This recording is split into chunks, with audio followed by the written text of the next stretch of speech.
¿Cómo están, chicos? Vamos ahora a continuar con la clase de histología vegetal. Así vamos a empezar a estudiar pues los diversos tejidos que hay en las plantas. Vamos a estudiar a los tejidos meristemáticos, protectores de sostén, conducción y al parenquimático. Bien, entonces empecemos esta clase. Concepto de tejido. El tejido es un conjunto de células que realizan la misma función.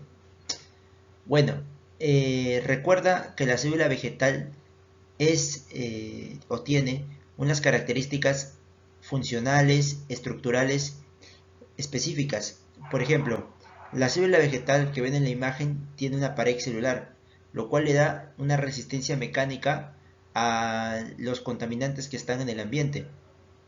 La pared celular, recordemos que está hecha principalmente de celulosa. Bien, pero esa pared celular puede estar constituida, además de celulosa, de hemicelulosa, y si la célula vegetal muere, esa celulosa se desprende y la pared celular ahora tendrá un contenido de lignina.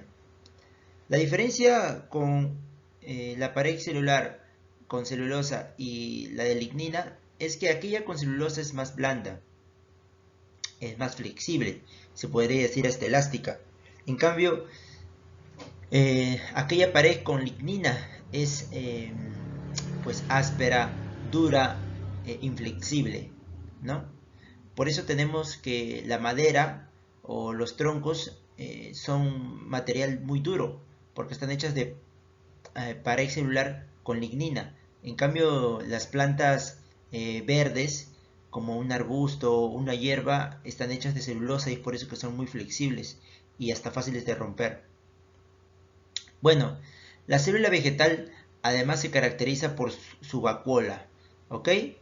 Ustedes ven ahí en el gráfico una gran estructura de color celeste que casi ocupa todo el citoplasma de la célula. Se llama vacuola. Esta vacuola es importante porque se llena de agua, ¿no? Y entonces en lugares donde hay muy poca agua, la planta recurre a sus vacuolas para poder hidratarse. Luego está el núcleo, que es un núcleo un poco aislado, está casi en contacto con la pared celular siempre, ya que la vacuola ocupa la mayor parte de la célula. El núcleo, como saben, es la estructura más importante de la célula porque contiene al ADN en forma de cromatina. Bien, ahora, esos tejidos entonces tendrán este tipo de células llamadas vegetales, ¿ok? Todas realizando la misma función. Ahora, como hay distintos tipos de célula, entonces la célula puede, por su función, ser muy mitótica, es decir, tener la capacidad de división bastante fuerte. También puede ser una célula que no haga mitosis, sino más bien que se encargue de ser una barrera contra agentes externos, o una célula que sea un tubo largo que permita la conducción de sustancias como agua, como minerales en la planta. Entonces, dependiendo del tipo de célula, también vamos a formar tipos de tejidos. Por eso, en general, hay dos tipos de tejidos. Tenemos a los meristemáticos y a los adultos. Los tejidos meristemáticos son aquellos que permiten el crecimiento de la planta y los adultos son aquellos que se forman a partir de los meristemáticos y pues se han especializado en realizar alguna función.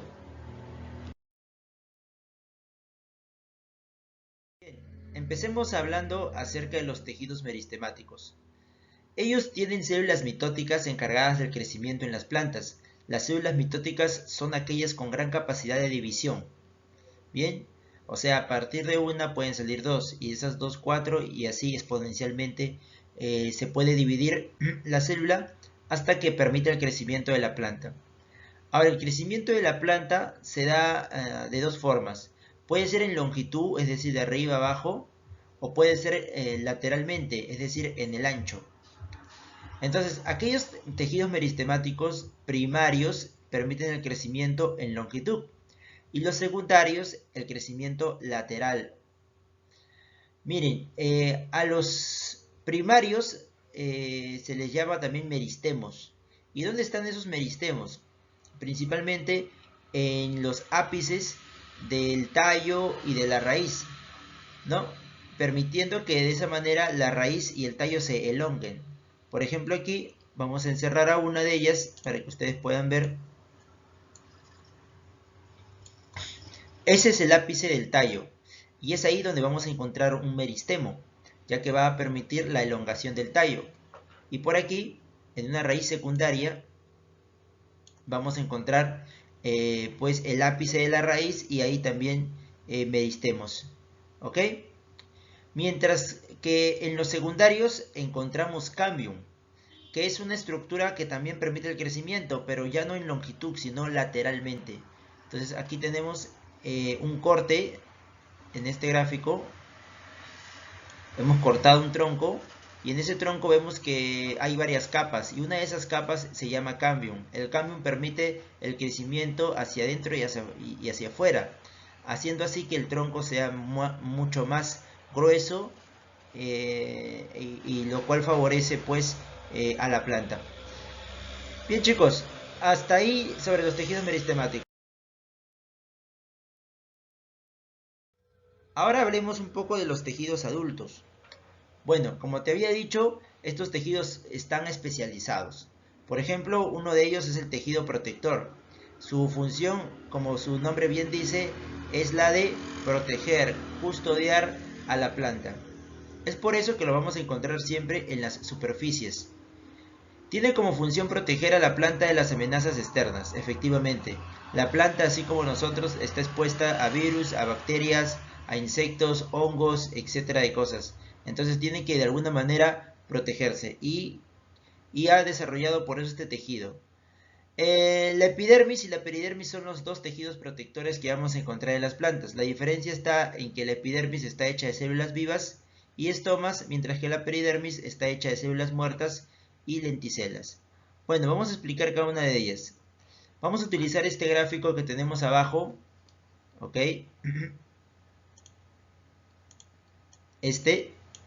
Para poder conocer cómo es la epidermis.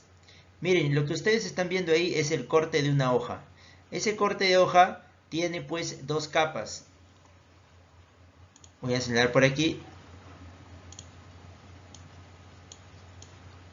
Una capa que está por encima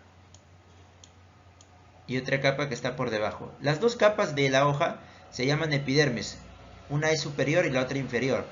Bueno, en esas capas vamos a encontrar células. Y esas células son obviamente epidérmicas. Son vivas y además vamos a encontrar unas células especiales en forma de V, ¿no? En forma de V o de una U. Son dos células, aunque parece que están juntas y parece una corona, ¿no? En realidad, vamos a ver aquí. Esta célula, pues, se llama oclusiva.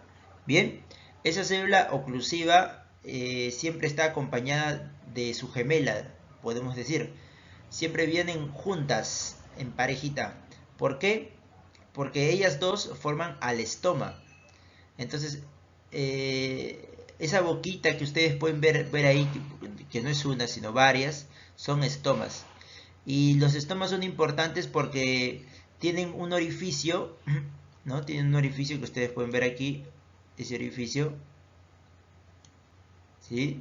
Y ese orificio es importante para que el agua ingrese, también para que entre el CO2. CO2 y agua son vitales para la planta para que así puedan hacer la fotosíntesis y obtener su alimento. Recuerda que las plantas son productoras. Entonces, gracias a ese poro al cual se le llama ostiolo, gracias a ese ostiolo es que la planta puede pues respirar, puede hidratarse o incluso hasta puede eliminar agua en forma de vapor o puede eliminar oxígeno, así que eso también nos favorece a nosotros. Porque a la planta al liberar oxígeno está cargando de oxígeno en la atmósfera y de esa manera podemos nosotros y todos los animales respirar. Bien, respecto a la peridermis que tenemos aquí al costado, ¿no? La peridermis está hecha de células muertas, bien. Primero vamos a señalarla, ok. Esta es la gráfica que nos muestra la peridermis. Sin embargo, acá hay varias capas, como ustedes pueden ver aquí, ¿no? Hay varias capitas. Ahí está la capa de parénquima, xilema, floema, parénquima, que luego vamos a hablar, ok. Pero ahora lo que nos interesa es hablar un poquito sobre la peridermis, esta capita. Bien, como ustedes ven, está en la superficie. Esa capa está hecha de células muertas y tiene lenticelas. Las lenticelas son análogas, disculpen, homólogas a los estomas, en el sentido en que realizan la misma función. Las lenticelas también son espacios por donde van a pasar los gases y el agua. ¿Ok? La diferencia está en que las lenticelas están hechas pues de material muerto, ¿no? Entonces la fisiología, la forma cambia, ¿ok?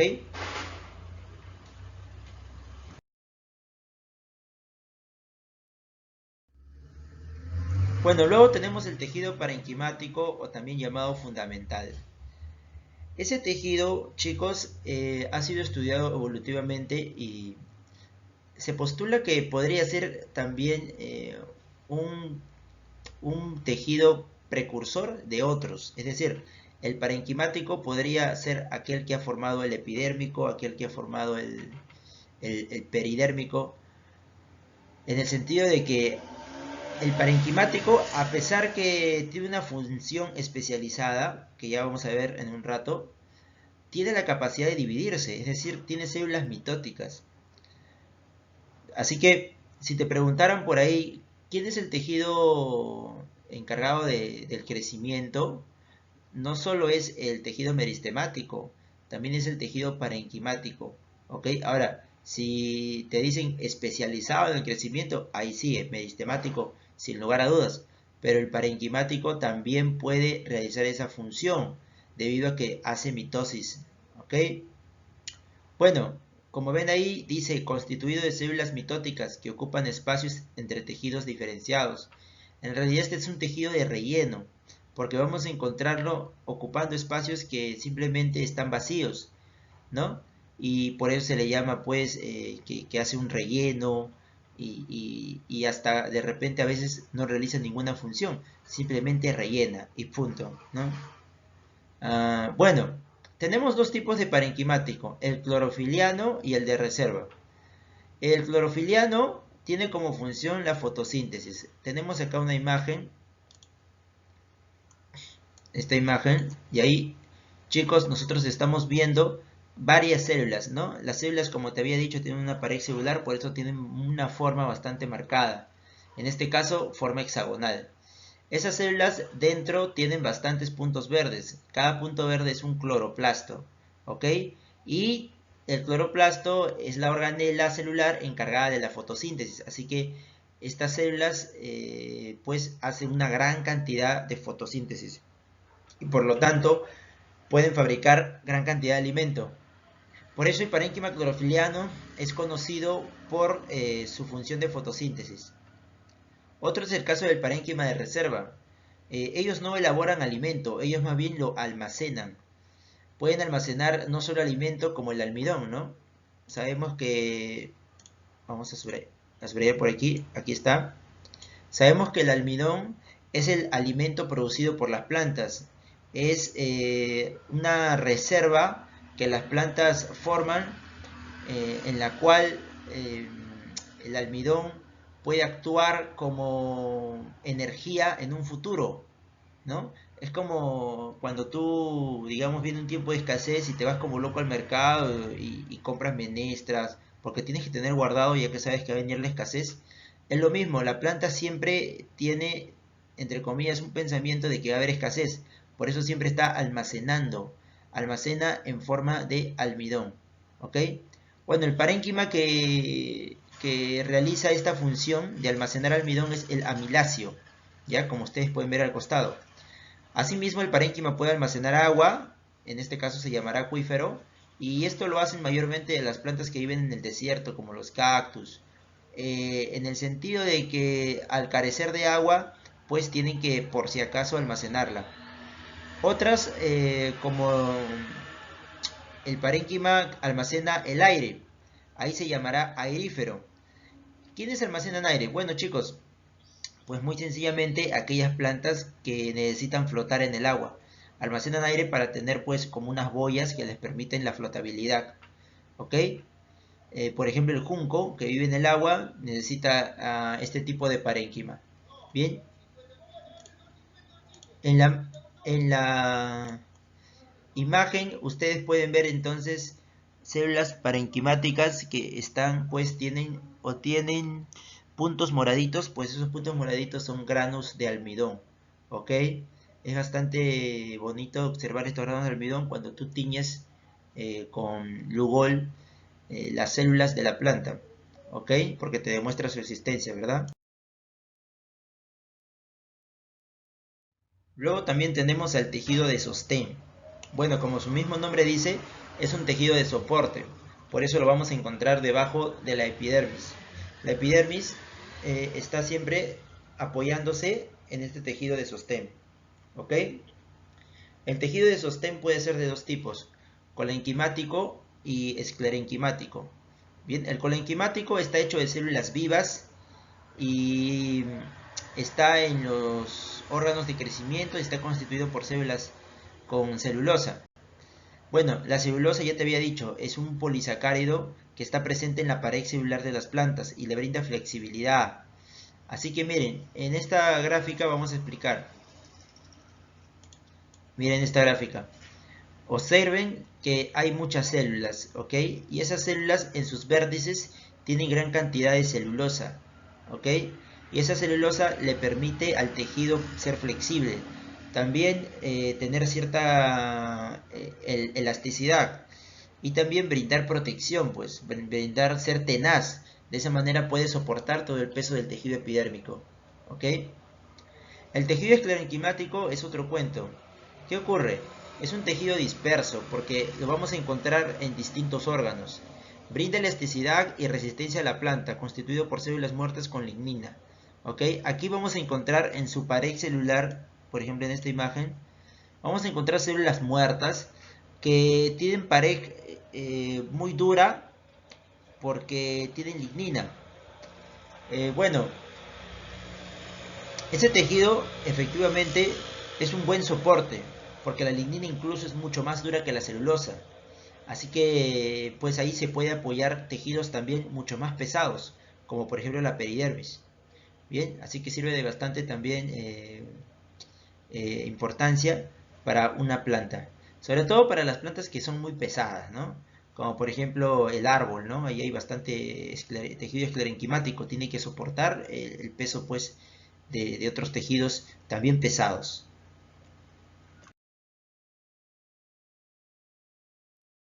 Bien, y finalmente hablemos del tejido de conducción. Es el encargado de transportar la savia en las plantas para su nutrición. La savia es un líquido vital que la planta tiene, en la cual está agua, minerales, nutrientes que la planta necesita para llevar a todas sus células y así pues permitir su crecimiento, su formación del fruto, de la flor. Bien, los tejidos de conducción pueden ser de dos tipos, xilema y floema. El xilema va a transportar una savia bruta, mientras que el floema una savia elaborada. La savia bruta es aquella que transporta agua y minerales. Es un material bruto, quiere decir no trabajado, sino extraído directamente de la naturaleza. En cambio, el floema transporta savia elaborada, que es un material trabajado por la planta.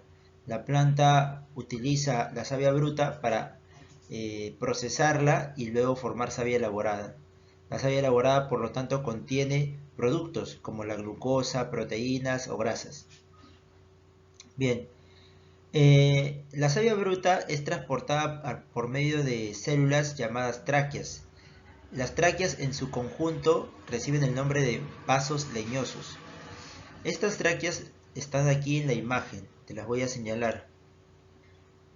Por ejemplo, este vaso leñoso de color rosado que están viendo aquí es pues efectivamente una tráquea, ¿no? Ustedes ven que el diámetro de ese vaso es amplio, que también es un tubo bastante largo, y entonces por medio de ese tubo pues van a poder transportarse el agua, los minerales.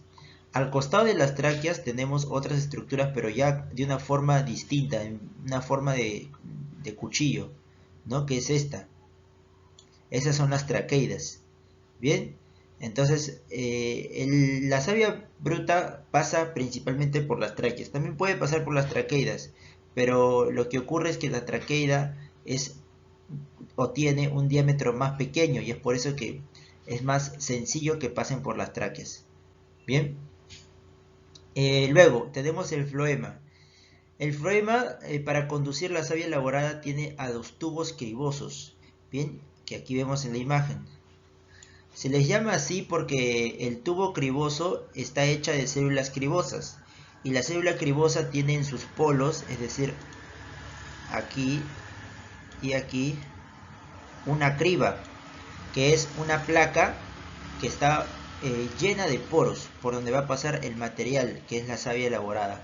Bien, entonces esa célula cribosa pues formará los tubos cribosos. Bien, bien chicos, entonces espero que se haya entendido. Esto sería todo para la clase de hoy. Repasen, estudien y hagan su cuestionario que van a ver en la plataforma digital. Hasta luego.